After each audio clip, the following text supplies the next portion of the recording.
Hey, pushers, I got a real good class for you today talking about McCarthyism and the Red Scare of the 1950s. This is chapter 35 in period 8. So we're going to start off talking about what kind of got it all started. During the Cold War, or before the Cold War, the United States was allies and enemies of USSR, the Soviet Union. And when the war ended and we were no longer allies, we went back to being enemies. And part of that led to a fear that the Soviets were continuing to spy on us. We were afraid that they had stolen the information about the atomic bomb from us, and so it carried over after the war, World War II, into the 1950s. And so one of the first people that really gets this whole thing started is our boy Truman. Truman starts this loyalty program to try to find subversives in our government. Probably did it because, he's, as I said before, he's kind of the illegitimate president and wants to look like he's tough on communism. Nobody back in the 1950s wanted to look weak on communism. That was political death if you looked weak on communism. So Truman was to get out in front of it by questioning everyone's loyalty. So they began to investigate everybody in the government. Um, I'm not sure if they found anybody necessarily that was really disloyal, but apparently a lot of people resigned from it. So maybe they were afraid they would be considered disloyal and decided to avoid the whole problem. But he started the whole thing back in the late 40s, early 50s. And one of the folks that they would go after a lot were teachers. Believe it or not, even when I started working at Marple Newtown High School in 2007, I had to sign a loyalty oath when I got the job. Now, loyalty oaths are unconstitutional today, but whatever, So it is what it is. Um, and they did find, some communists, or at least bring some communists to trial in the 1940s, thanks to 49, thanks to a violation of the Smith Act, which was an act about working for foreign governments while working for us. Um, so not good for those folks.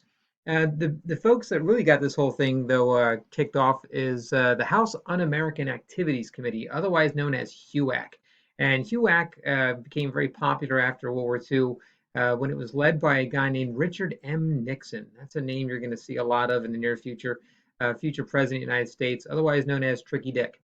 So Richard Nixon became famous for being part of HUAC and running it. And the person that he ended up catching in government was a guy named Alger Hiss, who worked for the State Department during the war and afterwards. And Nixon accused him of being a communist. Hiss ends up testifying in front of Congress and is not found guilty of spying, but he is found guilty of lying, which is something that's very common these days with our current administration. People tend to go to jail not for committing the crime, but for lying about committing the crime. I don't know what the difference is. Right. So one of the big controversies at the time was something called the Hollywood 10, and one of the popular targets by conservatives back then, as we said before, teachers, mostly college professors and stuff like that, but also Hollywood, the so-called liberal media. And so people started naming or accusing people in Hollywood of being communists, and it caused quite the scandal. A lot of people got blacklisted. Nobody was really found to be a communist. But blacklisting back then meant that you were basically shunned by society. You couldn't get a job, your friends would leave you, your spouse would divorce you. It was basically an unofficial death sentence by society. They wouldn't acknowledge you anymore.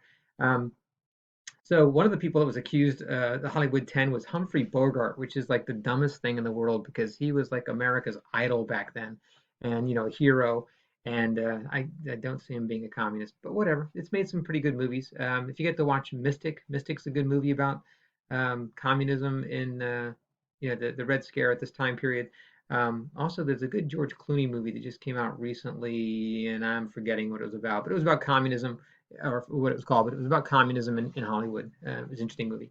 So, yeah, another example. This is Richard Nixon finding evidence of communist spies in America.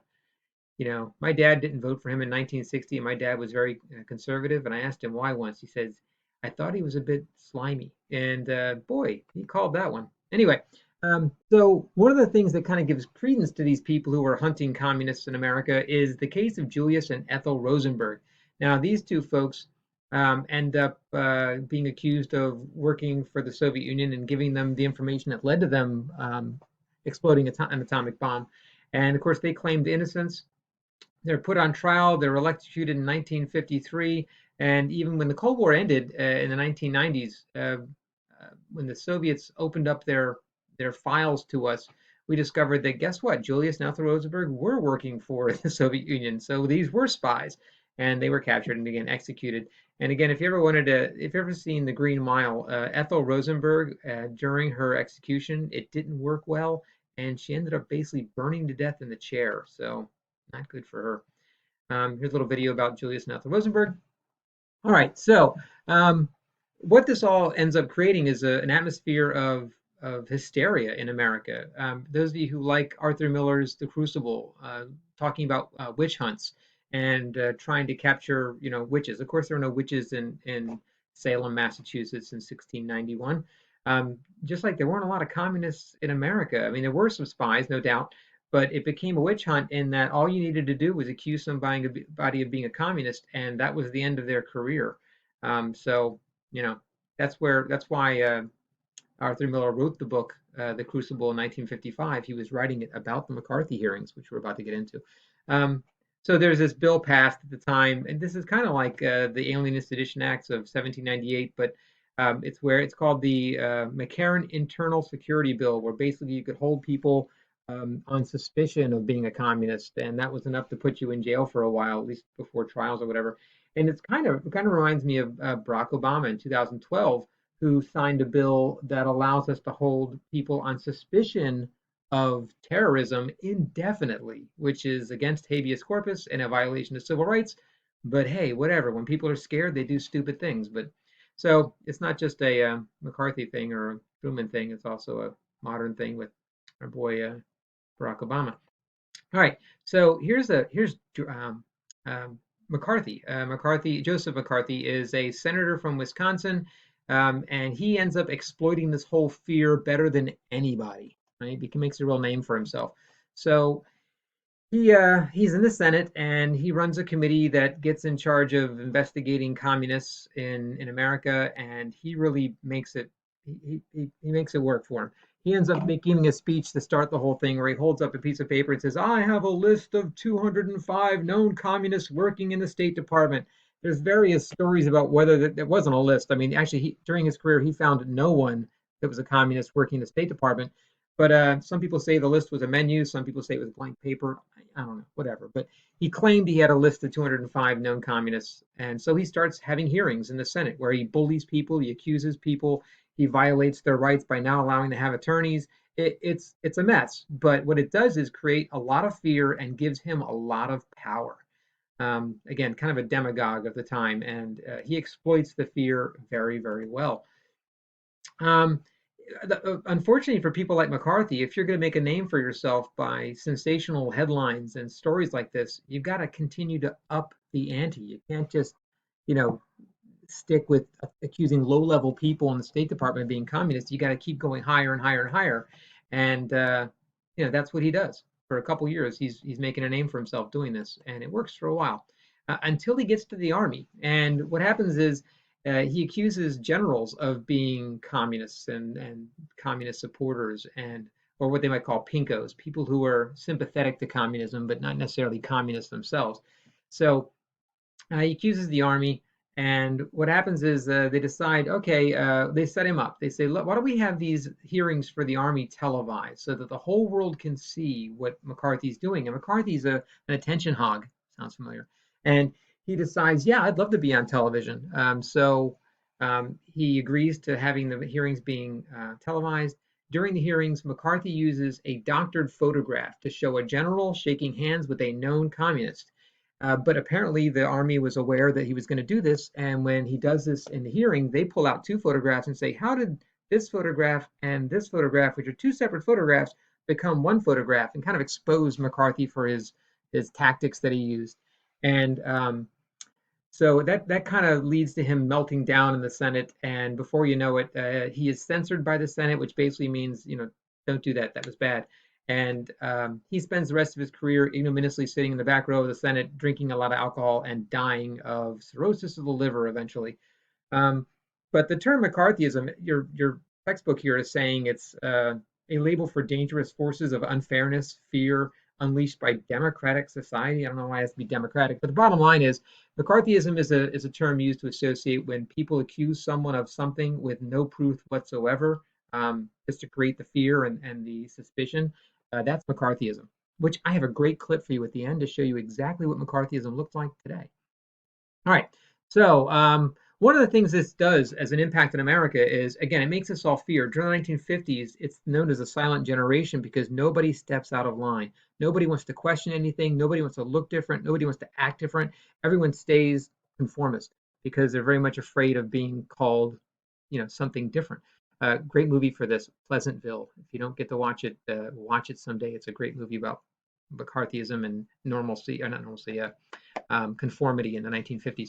Anyway, so one of the examples of this is we have like a revival of religion in the 1950s, almost a great awakening, because communism is associated with atheism, because oftentimes when you had a communist takeover, they also opposed the church, because often the church is in hand with the government that was oppressing them. So they get rid of religion. So China, Soviet Union are atheists. So in America, we use religion to reinforce the idea that we are not communist. We are good Christian, democratic capitalists.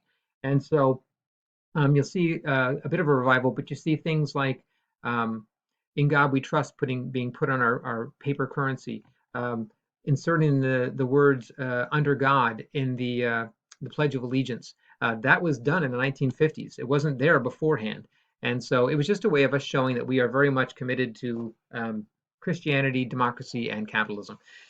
All right, so your textbook here talks about kind of this whole McCarthyism leading to the civil rights movement. I don't give that a lot of credit. The civil rights movement's happening on its own for different reasons, whatever. Okay, so at the end of this, I put a couple of videos that you need to watch. One is a guy named Roy Cohn.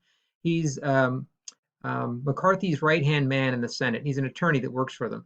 And he makes a name for himself along with McCarthy by going after people. In the interview I show you here, look at some of the tactics he uses to accuse people. The first thing he says is basically that if you are a communist, or there are no such things as good communists, being a communist is illegal. Total untrue stuff, but he starts off by making that statement and then says, all right, anybody else in Hollywood, they're communists, these people are communists. It's very McCarthyist tactics that he's using in the interview to discredit anybody who opposes him. And I want you to think later. There's a question about trying to find out more about Roy Cohn and what he does later in life after McCarthy is kind of gotten rid of. Roy Cohn lives on, and you're going to see what he's up to. Then I have a great clip from a TV show of the time that was made into a movie recently. The TV show is a news broadcast by Edward R. Murrow. He's a broadcaster in the 1950s, and he's actually one of the first people to go after McCarthy for his tactics and what he's doing in the Senate, and criticizes him for violating people's rights. And it's a great TV show. The movie is called Good Night and Good Luck. George Clooney. It's shot in black and white. You'll recognize all the actors. Very famous. It's a really good movie. It's only an hour and a half, so if you get a chance to watch it, watch it. You'll see the same clips that I'm showing you here of this TV broadcast are in the movie. So feel free to watch the broadcast. You'll get it. It's great. And then again, like I said, at the end, I've got another. Here's what I ask you to look up information about Roy Cohn and see what he does later in his career. And I'll give you a hint. He becomes a political mentor to a very popular person right now that you may know. So check that out. And then again, I have a clip at the very end of a great example of modern McCarthyism at work. Some of you are going to love it. Some of you will hate it, but it is what it is. So check it out. Thank you very much, folks. Good luck with this, and I will see you later.